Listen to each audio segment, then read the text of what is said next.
So now we come to the dream itself and in its interpretation. And we can see right away that Daniel explains to Nebuchadnezzar that the dream is not about Nebuchadnezzar's personal destiny. He says in verse 28 that the dream is revealing to him what will be in the latter days, okay? And as the dream gets interpreted, it becomes clearer even that this is about kingdoms, whole empires that rise and fall. And so this is, they don't rise and fall in a day, right? So this is a projection over a long period of time.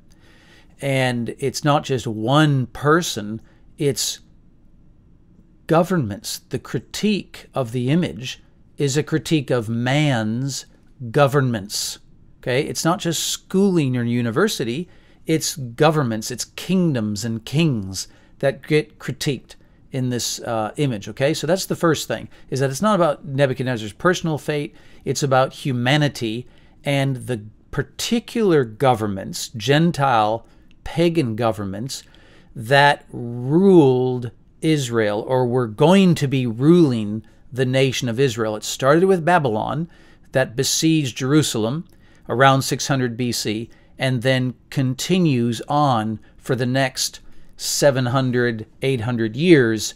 It's a period of centuries that is being described, and it's multiple kingdoms, and what links all these kingdoms is that they're Mesopotamian, Middle Eastern kingdoms that rise and rule over the Israelites, God's people, okay? So that's the first thing. It's a critique of human governments, and that's why it's a human artifice, right? It's not something that existed naturally out in the desert, but it's something that would be constructed. And we do have statues from the Mesopotamian world in these periods where we have composite metal images, statues, okay? So this is the type of thing you would see, except this was a much, much bigger one. But it's the kind of thing that humans can produce within a civilization under a government where there's enough order and economy and so on, and schooling and such to produce this kind of high art. So the very image itself is the result of human governance, of human civilization, okay? And it's an image of a human. It's a man. It's a human. The question is, what's the truth about man? There's the way humans present themselves externally, how they appear, but what's the truth? Like, governments present themselves as very stable, right? They all act as if they're going to live forever. But what's the truth underlying the image about these human governments, okay? And in this case, particularly the one of these governments who are going to rule Israel for the next centuries, for a number of centuries. Now, is this critique, just on its face, is it all negative? Is everything that God wants to reveal about these kingdoms negative? They're just rotten, barbaric, horrible kingdoms. Everything's bad about them. Is that the image that's presented to Nebuchadnezzar in the dream? No. In fact, it becomes quite clear that the very image itself is impressive, is towering, is something that one would naturally be in awe of. If you watch a rocket be sent to the moon, you know, like humans have landed on the moon, you watch them take off and you just are in awe of what humanity has accomplished within a particular civilization under a particular government. It's truly extraordinary, the civil engineering feats and so on that have been done around the world by governments, okay? So, I mean, there's parts of Italy that still depend upon the ancient Roman aqueduct system. So it's truly impressive. If you just asked my family, ask the Wortmans to go produce the civil engineering that the Roman government did, you know, it's literally impossible. It took a whole civilization to do that.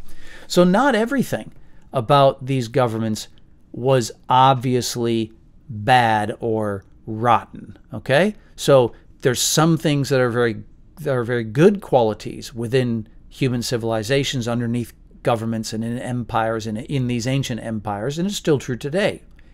And then, of course, there's another side to it. So let's read just briefly sort of the details, which you will already have looked at, which is that the head is an image of gold, its chest and arms are made of silver, its midriff and thighs are made of bronze, and its legs are made of iron. Okay, and then you get the feet, and the feet are actually partly of iron and partly of clay, of pottery.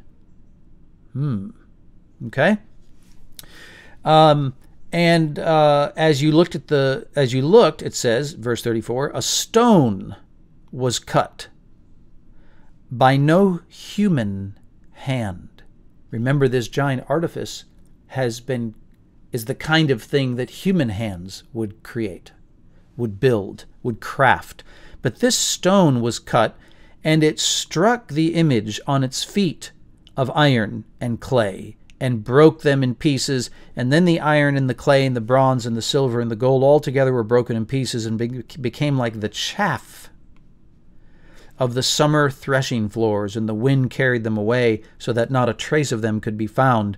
But the stone that struck the image became a great mountain, and it filled the whole earth. All right, the first mistake to make if you're trying to understand this dream is to immediately run to Daniel's interpretation. You don't want to do that. Not yet. The first thing you want to do is let the image itself fill your horizon. Let it help you think about what's going on in this image, in this dream. What is its sort of intrinsic meaning within, just like self-contained within the dream? Okay, so let's just ponder that for a little bit. Then we'll go on to the specifics that Daniel states. So the first thing that we can notice is that our eye is drawn to the head. Now, normally we're not looking at people's feet anyway. We're normally looking at their faces or their upper bodies. But in this case, the head is a head of gold out in a desert. So it's going to be gleaming in the sun and drawing our eye. Plus, gold is just prettier anyway. So we're drawn to the head.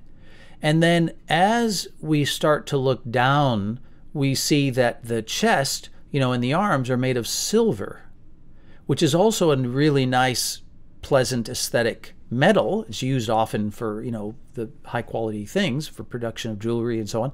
But it is not quite as nice as gold. And then as you go a little further down, you notice in the midriff, in the thighs, the midriff, that it's made of bronze. And then to the middle of the statue, down to its bottom legs, which are no longer bronze but are of iron. So the first thing to note is it's different metals, but the different qualities make sense. The statue has iron legs for a reason, because iron is very, very strong, and with all this weight, the iron can hold up all the metals up above it. So you need iron legs in order to hold up sort of the statue.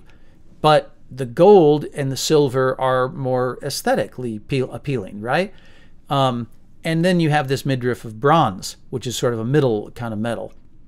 So just looking at that as you come down, you see that there's a sort of inner functionality within the sculpture. But then as you look at the feet, okay, by the way, I should say that quality that the head is more beautiful, the head is also weaker. Okay, so it's more beautiful, but it's weaker internally.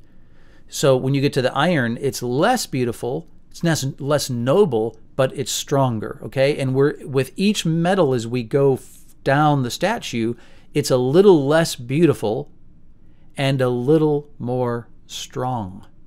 So that as you get to the bottom, it's strongest, but it's a progression from weakest to strongest and from the most beautiful to the least beautiful, and it progresses over stages.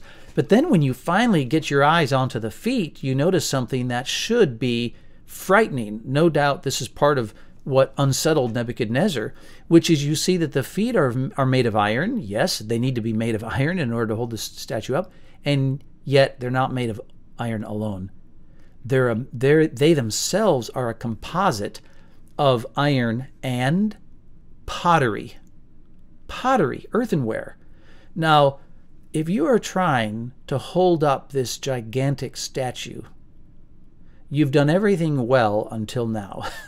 You cannot have a statue resting upon the foundation of a mixture of iron and pottery. It's clear that those two things don't even mix, and the pottery is very weak and cannot sustain the weight of this statue. And as the wind gusts pick up in the desert, you can sort of imagine this giant statue, potentially swaying in the wind like a skyscraper.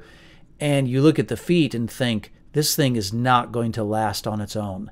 It is fatally flawed. It is already doomed.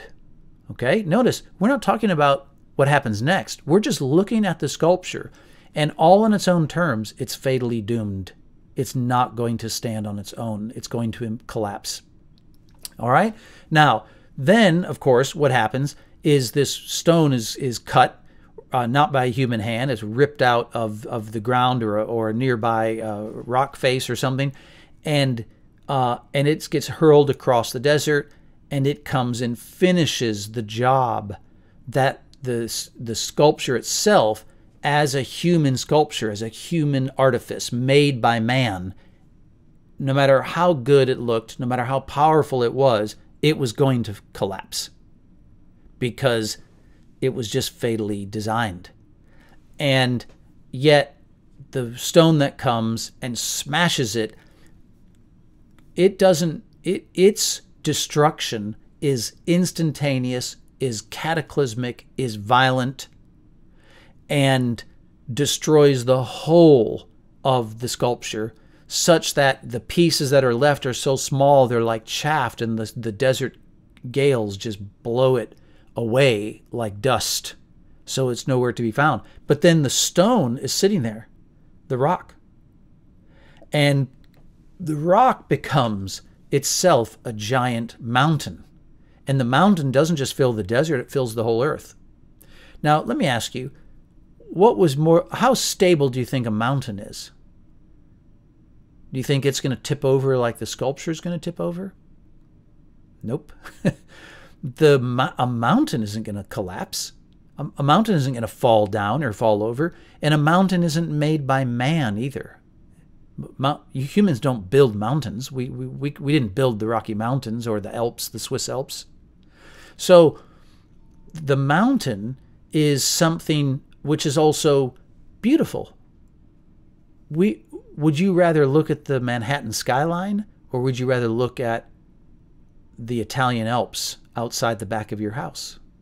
I'll take the Alps, or the Rocky Mountains. I mean, they're beautiful. You see, a mountain has both a greater beauty than what man would produce in this sculpture, but a beauty that is more awesome, more awe-inspiring, and so on. But also, it's stronger and it's more enduring. And this particular one is much bigger, of course. Mountains are much bigger than what humans can build as well. And so it fills, this mountain ends up filling the whole earth. So there's absolute stability in that mountain and absolute beauty.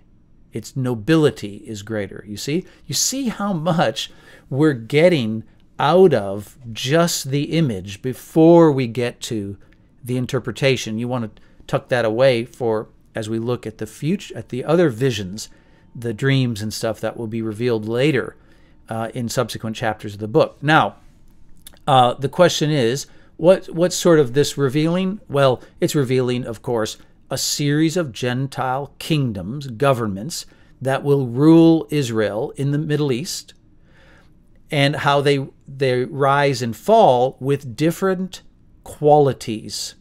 And some of the qualities are good and some of them are bad. It's a mixture of qualities. The gold head was Babylon. That's the first one. And it's quite a critique, a favorable critique of Babylon, that they are gold, that there's something more intrinsically noble. We might talk about that later. What does Babylon offer that's more noble than the other governments, okay? But it's also weaker. Gold is weaker, and the Babylonian Empire only lasts for 70 years. It's short. It doesn't have the stability that the next kingdom will have, which is the Medo-Persian Empire, representing the silver chest. It's silver. It's still noble. They introduced, after all, the concept of the rule of law.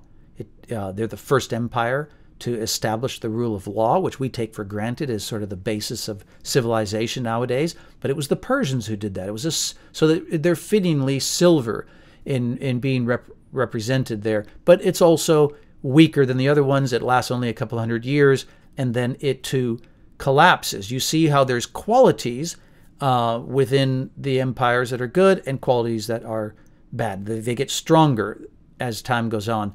The next one, of course, are the Greeks. There's not much spoken about this in the actual interpretation. Daniel doesn't name the Medo-Persians. He doesn't name the Greeks. He doesn't name the Romans who follow them, but there are 4 different parts of the sculpture with 4 different metals, and so that represents the 4 governments. He'll come back to these later in the book as well, which helps confirm what we're saying here about the Medo-Persians and the Greeks and the Romans. The Romans, of course, are the strongest of all of the 4. They're the legs of iron, and they last famously for 1,000+ years, okay? So the Roman Empire was much stronger than the other ones, and that's why they're the legs of iron. But there's something less noble about them. And again, what is that particular thing? Well, we're not going to try and solve all the questions here in these reading guides, just trying to give you pointers how to read these stories, and we're not going to be able to solve every detail, or rather we're not going to address every detail, but something for you to reflect on.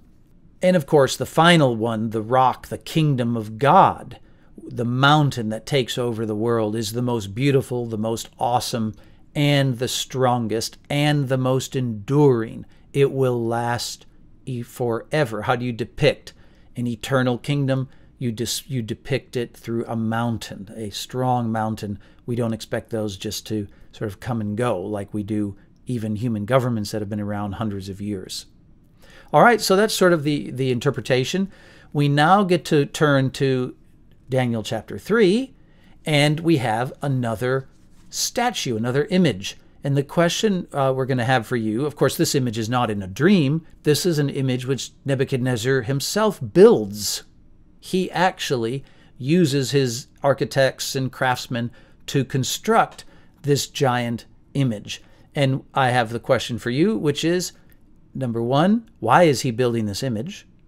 And number 2, in what ways is it different from the image he saw in his dream, and does that matter? What relevance might that have? So, best wishes as you turn to Daniel chapter 3, and we'll see you next time.